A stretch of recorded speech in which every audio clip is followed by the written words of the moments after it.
What's going on, guys? Today we got a 2017 Audi A7, and I'm going to show you guys how to replace the gas actuator. You don't have to go to the dealership and get charged 200 bucks, 300 bucks for it.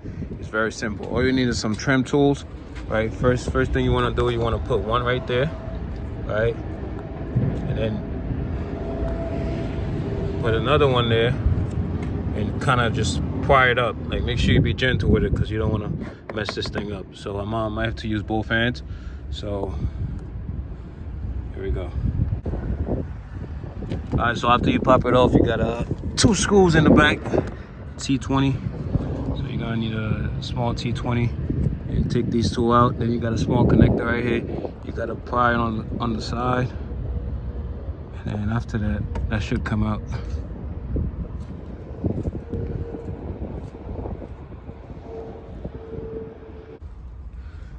So this is the old one, and we got the new one right here, right next to it.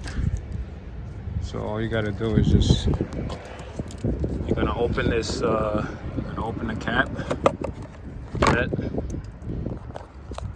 Then you're gonna go from behind, put it in, and you're gonna put your two T20, you're gonna tighten it, and pretty much just put it back.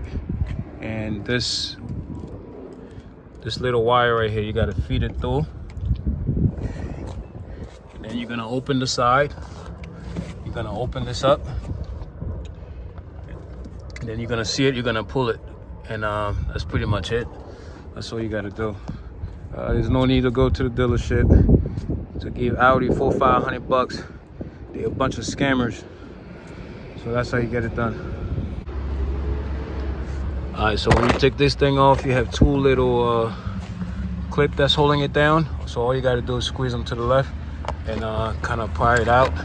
And then this is the connector I was talking about. So you can just leave it out like that, or you can connect it here. So it's up to you. So it's the new one.